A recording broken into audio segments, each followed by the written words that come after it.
Welcome to the Turnpike Sports Spotlight. Dave Weishottle with you. One of the most interesting and most challenging aspects of working in the gaming industry is working effectively within the rules and regulations of a state or jurisdiction. And when it comes to compliance, I don't think there's any better organization than Odds on Compliance. Believe me, if we want to do well in the gaming world, compliance is key. And right now we are going to talk with the CEO and co-founder of Odds on Compliance, Eric Frank, who's on the line with us right now. Eric, thanks for joining us. Thanks so much for having me. Now, you were actually on our show, House of Cards, some years back as a gaming attorney, talking about all the ins and outs of the gaming industry. Time ago. Yeah, it was a while ago. It was a long time ago. So when it comes to knowing the gambling industry, you have the perfect background for that.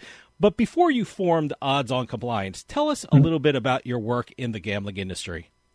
Sure, absolutely. So I started off practicing law, as you said, and got to meet you there back at the AmLaw 100 firm several years ago. I went in-house after that to Poker Stars, which is the largest online poker company globally.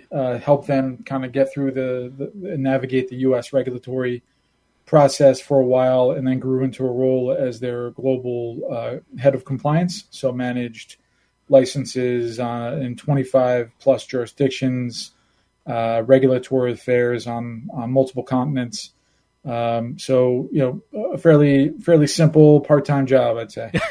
I ask you, what led you to form Odds on Compliance? I mean, how did that come into being? Because it just seems like such a natural outgrowth from what you were doing. Yeah, absolutely. So really what made me form Odds On was I recognized that the industry faced significant challenges, particularly around compliance. So as we saw sports betting just run across the states, right? We went from one state or two states in 2016 to, now over 30 states with legalized gaming. You keep adding a new jurisdiction every couple months, if not weeks, if not days, and staying up to date with the latest, regulations and compliance requirements in multiple jurisdictions, understanding the similarities, but also the differences across jurisdictions, really became a really difficult task. And so the way companies manage this was just throw more bodies at it. We just keep bringing people in and, throw more bodies at it. And that's how we're going to solve it, because we don't have time to come up with a more holistic approach. And so I had this problem. Others, similarly situated had this issue. And so, when I set out to form Odds On, it was, all right, how do we solve this problem? How do we solve the problem with, staying up to date with regulations, managing the risk around all compliance across multiple jurisdictions? And then can I bring together a team of experts, because as people getting acquired, going to new places, there was less and less talent out there. Can I bring together a team with, top tier talent to really help all organizations rather than focus on one? Let's talk about Odds on Compliance. What do you feel is Odds on Compliance mission in the gambling industry? What services do you provide for the gambling industry? So we have kind of two missions. One is build technology to make regulatory compliance more efficient and easier for the industry. So we're doing that. We built our first product, or one of our first products, called Playbook, which aggregates all the regulations across all jurisdictions. We started in the U.S. We just expanded to Europe, and we have 23 jurisdictions in Europe now, as well as Canada. And what we have is basically the regulations, statutes, advisory opinions, technical bulletins, all the information people need to manage regulatory compliance. We keep it up to date. We've added some AI search technology to make it capable for people to, ask a question across multiple jurisdictions and get answers within seconds, rather than, hours, days, weeks of research time needed. So we've kind of made the research and maintenance of your regulatory obligations super efficient with our technology. Our second mission is to have a top tier team of experts that can help kind of from a 360 approach of compliance. So whether you need help with licensing, whether you need help with your technical compliance, whether you need help with product submissions or audit. We have experts in each of those various fields that can jump into a situation and really help clients, large, small, operators, B2B suppliers, affiliates across the board, really understand their obligations and kind of help them manage them.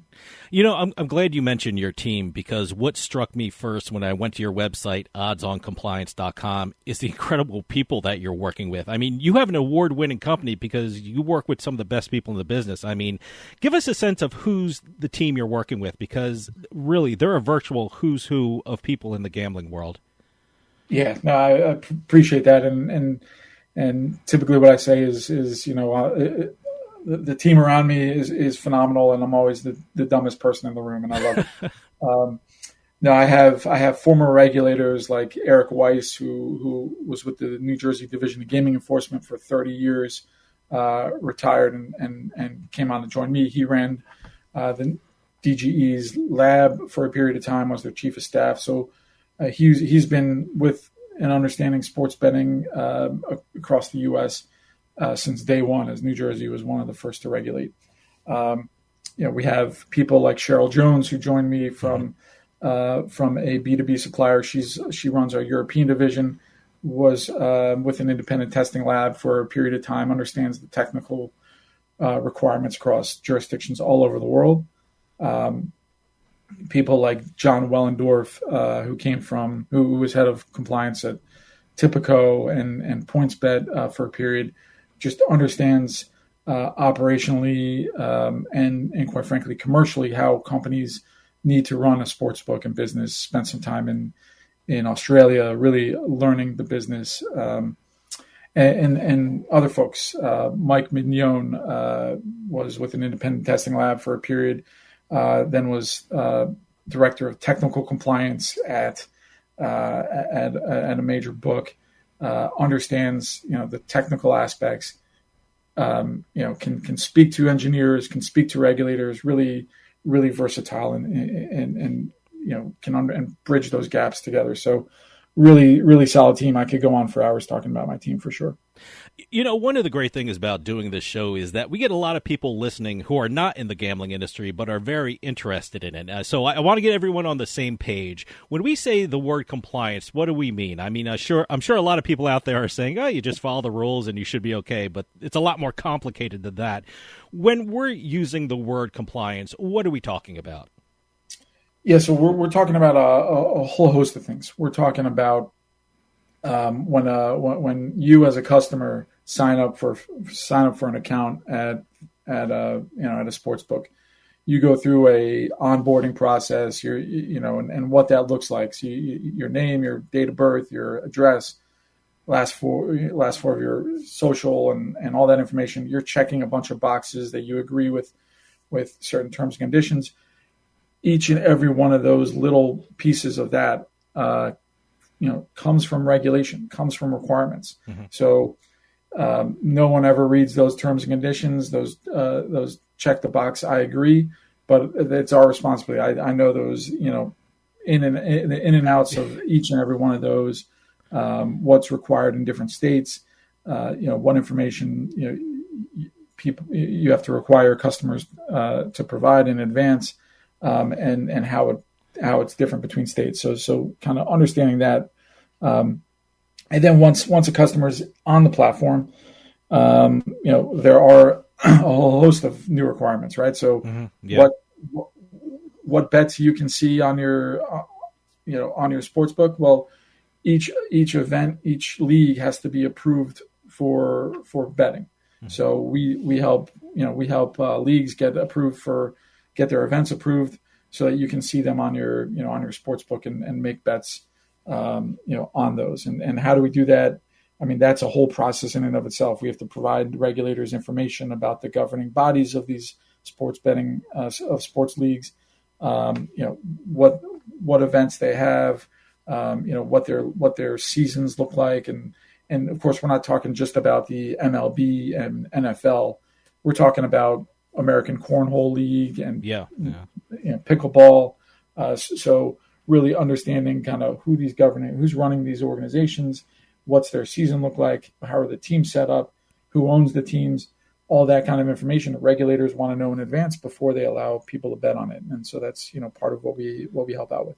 I have been amazed at the evolution of the industry and the changing rules and regulations that a business in the gaming industry have to abide by. It's just absolutely amazing. Let me ask you about the sports betting business. How have the regulations and compliance aspect of the industry evolved since the Supreme Court struck down PASPA in 2018, which allows the states to legalize sports betting? How have the rules and regulations and the idea of compliance changed over the years? Yeah, I think regulators are continuing to learn and grow and learn from each other, quite frankly. So as more and more states come on board, they're talking to each other, understanding the issues that the quote unquote early birds had. Quite frankly, a lot of them are using Playbook, our product, to learn the regulations and understand the regulations of different states. And I think there's a sophistication process that occurs, and it's not only revising and updating regulations. So as things change around, like two-factor authentication, something that really barely existed in 2017 now is you log into your bank, you log into anything, and you have two-factor authentication, and the industry kind of evolved with that. And then there's other pieces where regulations have been on the books since day one, and no one really understood really how to regulate this. And one really good example of this is most states have language that says kind of no athletes, coaches, and administration within a league can bet on their sport, right? Yeah. But which is obvious, right? You don't want Patrick Mahomes betting on an NFL game, right? Or particularly his NFL games. But there's really never been a way for the operators to really manage this properly. So these regulations have sat out there, but a limited enforcement. Operators have attempted to gain this information from leagues. They obviously can take some public information, and certainly the players are easy to identify. But what about the officials and the folks that work at the link or Meadowlands who might have information on games that shouldn't be betting on it? So we've actually been working with the industry, the regulators, sports leagues, and operators to kind of solve this issue in real time, and we're excited to launch a product that'll come out in September called ProBet, which basically allows the leagues to upload lists in a fully encrypted fashion, so nobody sees who's on it. Allows the operators to upload, who's betting, and it'll basically run a cross-reference to see whether anyone on the league's list hits anyone on an operator's list, and send a notification alert out so people can investigate to see whether there's something that needs to be reported to a regulator.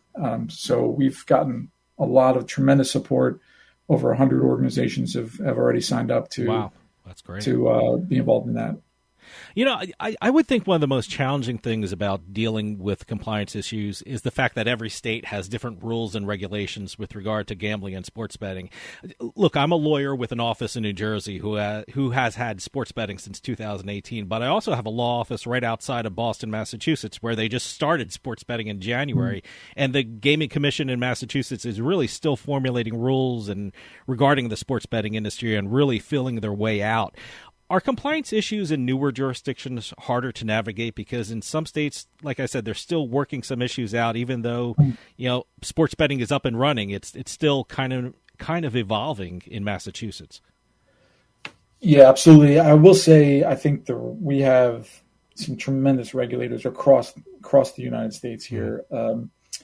And they are obviously there to enforce the rule, create the rules and enforce them. But they're also very understanding of, that this is an evolving process, as you said, right? So as long as operators and suppliers are open, transparent, and willing to work with the regulators, I think there's a very good understanding from the regulators that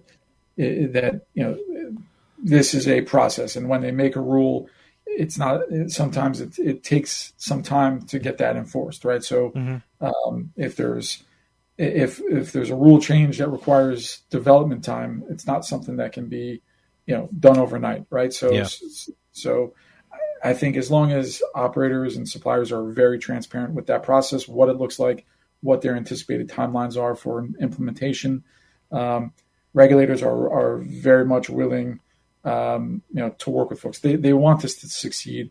Their goal isn't to play gotcha. Their goal is to have, a market that is safe for the consumer, that has the right type of operators within that market, offering them products that meet the regulatory obligations. But their goal is to make sure that it's a prospering market, not to play gotcha with their operators. Now, Odds on Compliance does work on a global scale, and I'm curious when it comes to compliance and regulatory issues, how different is the U.S. from other areas of the world in the gaming industry? I mean, how does the regulatory framework differ in the U.S. than in Europe or Asia or other areas who have gambling? Yeah, that's a fascinating question. So I think there's a couple specific elements that are unique. In the U.S., sports betting is a couple years old at this point. Obviously, it's been around in Nevada and your back alley bookies for a while. Yeah. But from a regulated perspective, it's brand new. So the lessons that folks we're going through issues that folks abroad dealt with 10 years ago, 15 years ago. And so I think there is a real opportunity to learn some lessons from how sports betting and iGaming, quite frankly, are regulated abroad, particularly in Europe. That said, we are a very different culture, and culture is a big part of this. For example, privacy and privacy laws are very different here in the U.S. than they are abroad, and how that impacts regulation and regulation of sports betting is unique. So, I think it's important to grab lessons from abroad, but understand the uniqueness of the U.S. But one specific instance where U.S. I think is a lot heavier in terms of their regulatory obligations is the licensing process. Yeah. And, that stems from how the gambling industry came about. There was a big movement to avoid or do our best to avoid mob ties coming into the gambling industry in the 70s, right, when Atlantic City was kicking off and Nevada was coming about. Really, so there's a super high focus on individual licensing in the U.S., understanding each and every person that's playing a role at every part of the industry, and abroad, that's a very different story. They focus more on just who are the companies that are involved, rather than each individual within those companies and their roles. What's really impressive with Odds on Compliance is the tools you have when it comes to compliance issues. And you mentioned Playbook. And I have to tell you, as a lawyer, when I first saw it on your website, I was thinking, oh, my God, where has this been all my life? It's an absolutely incredible feature on Odds on Compliance. Tell us a little more about Playbook, because I think that is such an amazing tool for the industry. Yeah, absolutely. We have a bunch of lawyers that now use the tool. Yeah. I mean, it's kind of like it's really what it does is focus and hone you in on specifically the information you're looking for.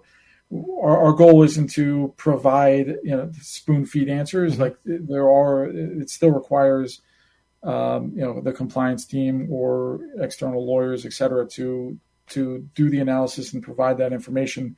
It just gets them that information a lot quicker and a lot more efficiently.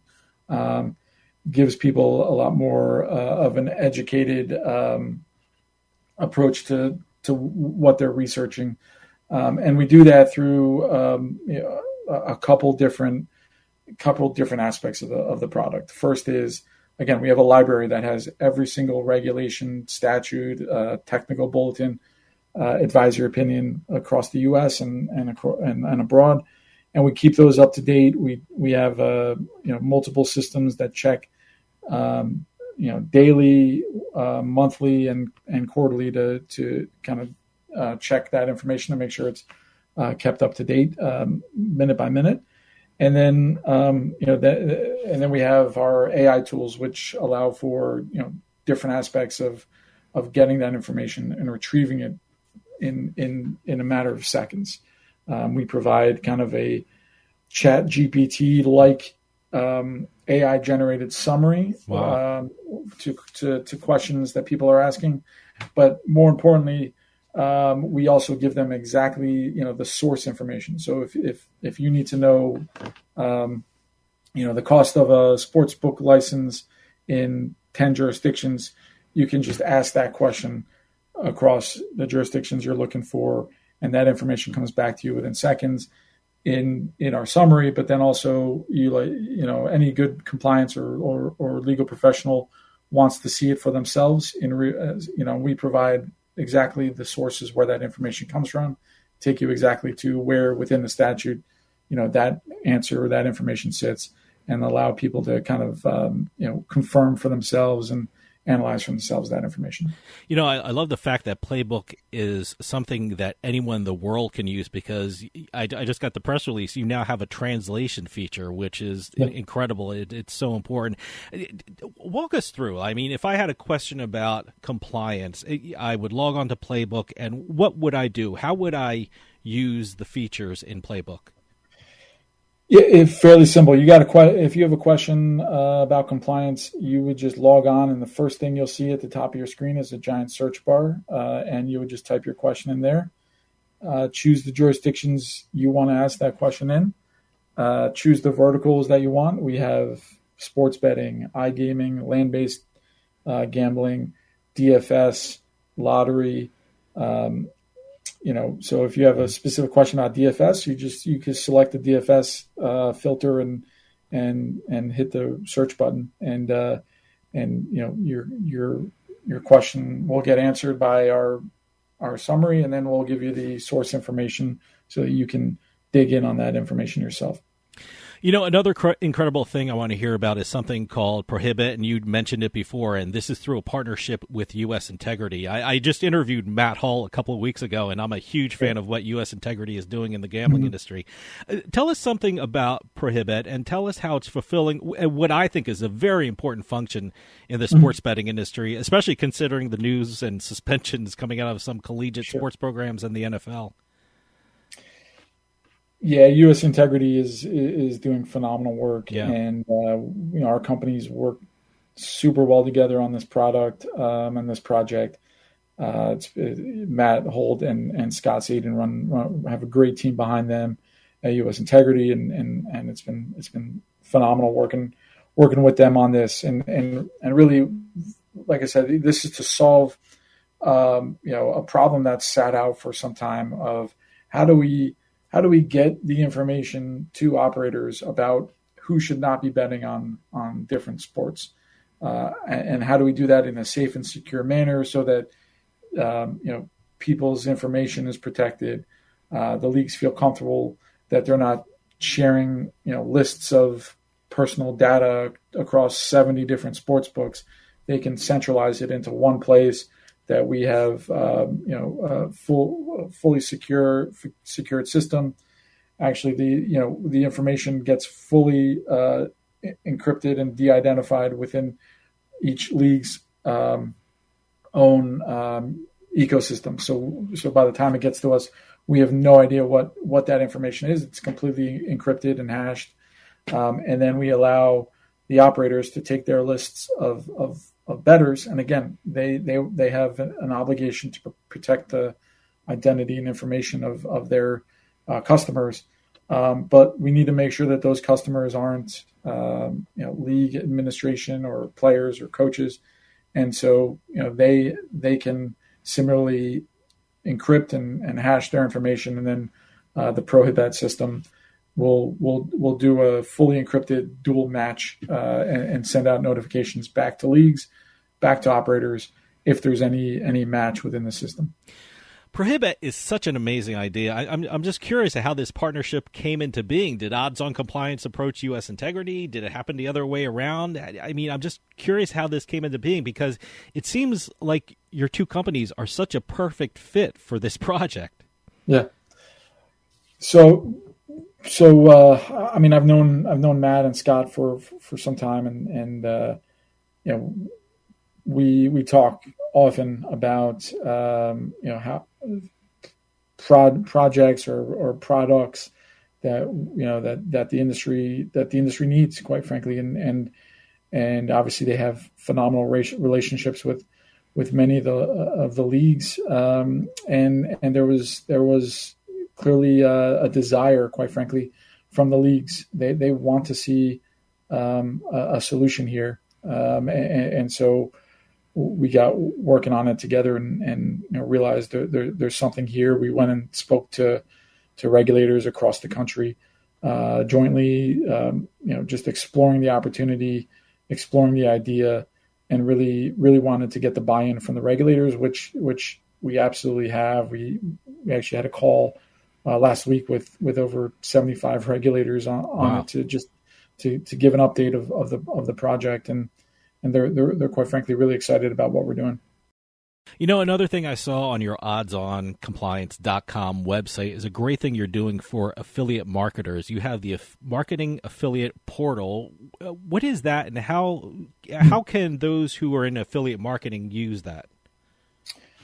So affiliates are independent business owners who are trying to drive traffic to different operators, and for that traffic they receive a small commission, or different types of commission structures that they can build in. But in a number of states there are compliance obligations for those affiliates, but affiliates aren't, they don't have compliance organizations like a sports book and 10, 15, 20, 40 compliance folks on their team. Sometimes they're just one or two people, just with good content on a good website, and they want to start driving some traffic to operators. So they get overburdened with the amount of compliance obligations, and our goal was to try and centralize all of that for them and really take it off their plate, and really what I try and tell them is, like, it's a bunch of red tape, and let us handle all that red tape, and you go focus on running your business. So really the affiliate portal centralizes all the information they need about their licenses and what and the process for obtaining them. We'll handle all that for them and keep them up to date on the process. We provide kind of regular updates on what's happening specifically for affiliates around advertising rules or new markets coming on board. So we provide them some information on that. Then there's, we track again their licenses so that they're always up to date. And then we also just, it's a portal for them to kind of speak with us and reach out to us and get that information, or if they have a question or want us to pursue a new jurisdiction for them, all able to do it all in one kind of easily located place. So they're not going searching through emails and spreadsheets and all that fun stuff. One of the things that a lot of people are talking about in the gaming industry is the potential spread of online casinos in the U.S. I mean, we all saw the spread of sports betting throughout the states in the past, and states have been really reluctant to allow online casinos within their borders. But some of the gaming industry think that, soon states may be accepting of the idea of online casinos in their jurisdiction. Do you think, as a regulatory or as a compliance issue, that online casinos will have to go through the same hurdles as sports betting? Or do you think that since states went through the task of formulating the regulations for sports betting, online casinos will have an easier go of it compliance-wise? I think there's a lot of crossover, certainly on, for example, account registration and account creation. those regulations have been written for sports betting, and they're easily transferable and to online casino. There are definitely some unique features to online casino. For example, how are the games approved and reviewed? Third-party games are absolutely critical to online casino. So that's a whole process that has to be written. How are they evaluated? How often are they? Do they need to be recertified, et cetera? What's the process for integration into an operator?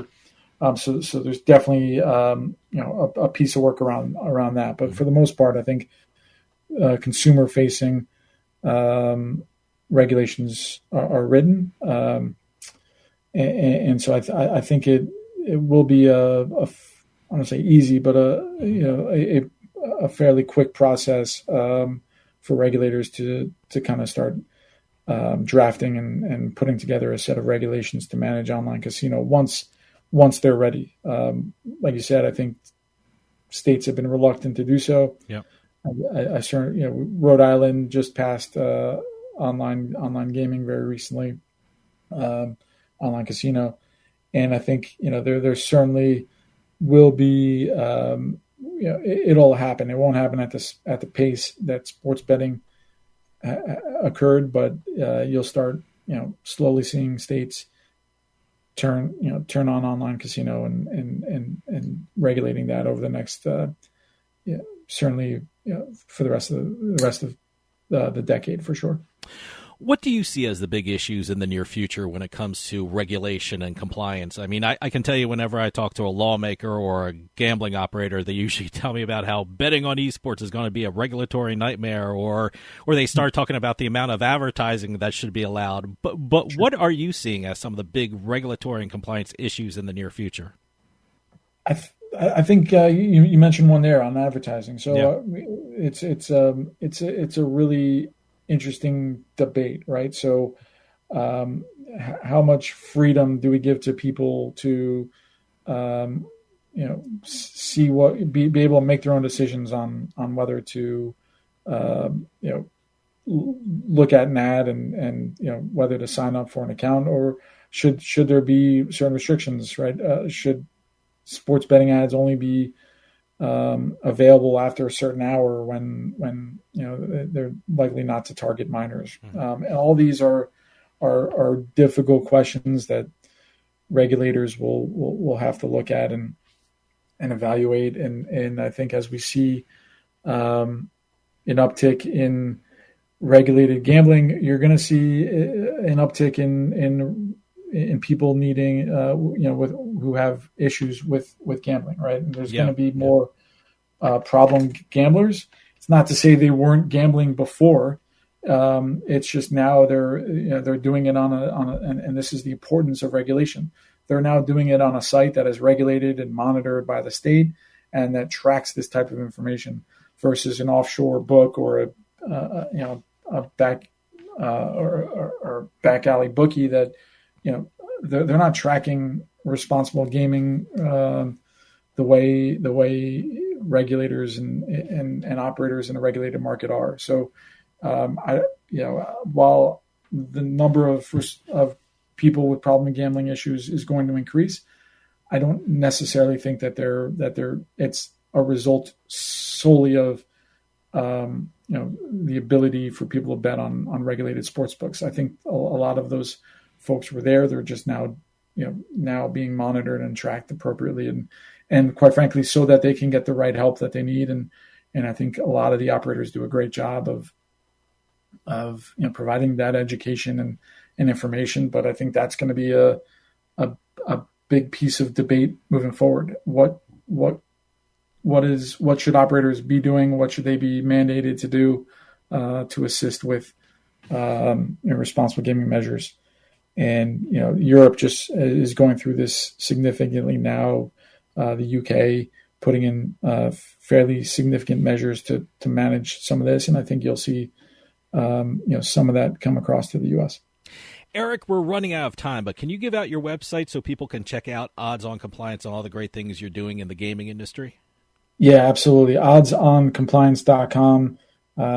Feel free to reach out. Quite frankly, I mean, if you're just a consumer that's just interested in the space and have questions, our team just loves what we do. We love talking about sports betting. We love talking about iGaming.